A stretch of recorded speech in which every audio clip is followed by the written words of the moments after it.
One of the coolest features of a subdivision surface is its ability to be creased. The creasing in sub-D surfaces is very clean, very smooth, a lot of fun to work with and look at. So let's start off and take a look at our creasing operations under our subdiv surface menu, where we have full crease, partial crease, and uncrease.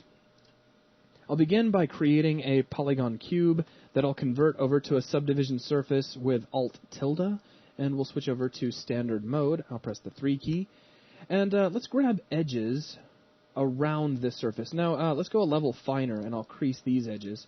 Now, as the names under the menus suggest, you can crease an edge or a vertex. I'll start off with just grabbing these 4 edges up here on top, and we'll begin with the simplest kind of creasing, which is just full crease. And you'll see this does a few things. One, it adds some detail to your object. It's very important to be aware of that. And I can scale this up, and we can pull these edges up, and you can see what happened here is after it added that detail, it has put a razor-sharp crease in our surface, like so.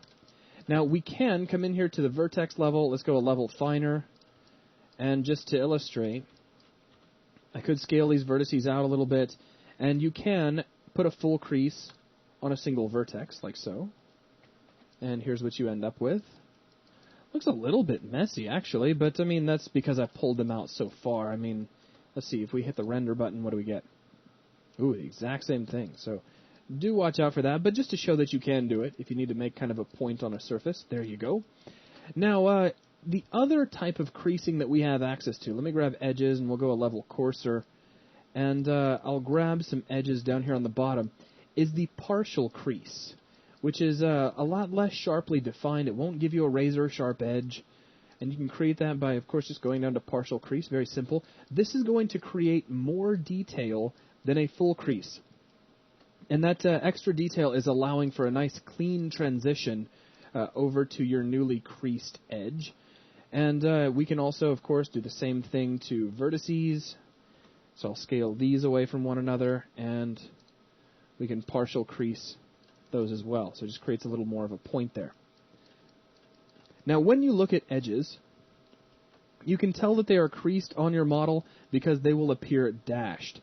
And if you'd like to remove a crease, you can simply select those dashed edges, go to Subdivision Surfaces, and uncrease edge or vertex. Now, we can do the same thing with vertices. Let me go a level finer. We can grab these vertices, and we can uncrease those. We can grab, let's go back to edges, and we'll go a level coarser. Looks like these 2 edges. Let's go ahead and uncrease those so you can see that going away. Let's go back over to vertices, and we can uncrease these vertices. So now the whole shape has been uncreased. But notice something. All of that extra detail that was created during our creasing is still here. So how do we get rid of that detail? You can get rid of this with a tool that I'll actually talk about later called Clean Topology, and that'll get rid of any detail that you don't particularly need. But again, I'll discuss what's going on with that tool in a separate video. All I wanted to show in this video was the ability to create and destroy creases, and I have done that. So that will wrap things up for this video. Thanks a lot.